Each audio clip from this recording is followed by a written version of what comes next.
برشلونة يكتسح التشي، لكن غضب يامال يخطف الأضواء. حقق برشلونة انطلاقة نارية في مشواره نحو الدفاع عن لقب الدوري الإسباني بعدما أمطر شباك التشي بخماسية نظيفة في ليلة بدت مثالية على مستوى النتيجة والأداء الجماعي، لكنها حملت في طياتها مشهدا أثار الكثير من الجدل حول النجم الشاب لامين يامال.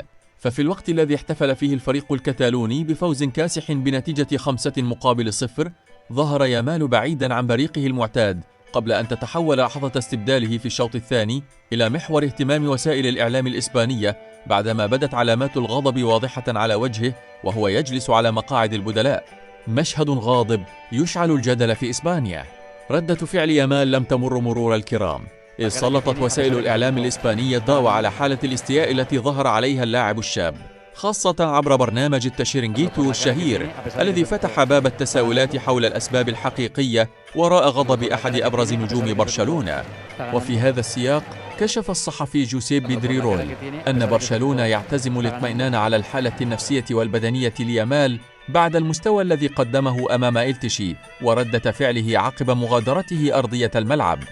ومع تصاعد الجدل بدأت عدة فرضيات تظهر لتفسير غضب النجم الإسباني، وربما كان أبرزها موقف حدث في الدقائق الأولى من المباراة.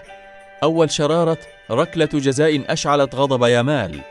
جاءت أولى علامات الاستياء مبكرا بعدما حصل برشلونة على ركلة جزاء في الدقيقة 14، وكان يامال يتطلع إلى تنفيذ الركلة بنفسه في محاولة لافتتاح سجله التهديفي خلال الموسم الجديد، إلا أن المهمة ذهبت إلى القائد البرازيلي رافينيا، ونجح رافينيا في ترجمة الركلة إلى الهدف الأول مستفيدا من سجله المميز في تنفيذ ركلات الجزاء، وهو ما جعل القرار منطقيا من الناحية الفنية.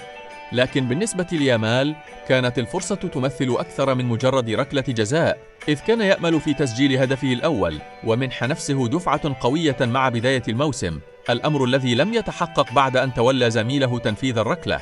وهكذا وبين خماسية برشلونة الاحتفالية وملامح يامال الغاضبة تحولت ليلة الانتصار الكبير إلى بداية جدل جديد داخل أروقة الفريق الكتالوني، وسط ترقب لمعرفة الأسباب الكاملة وراء استياء النجم الشاب.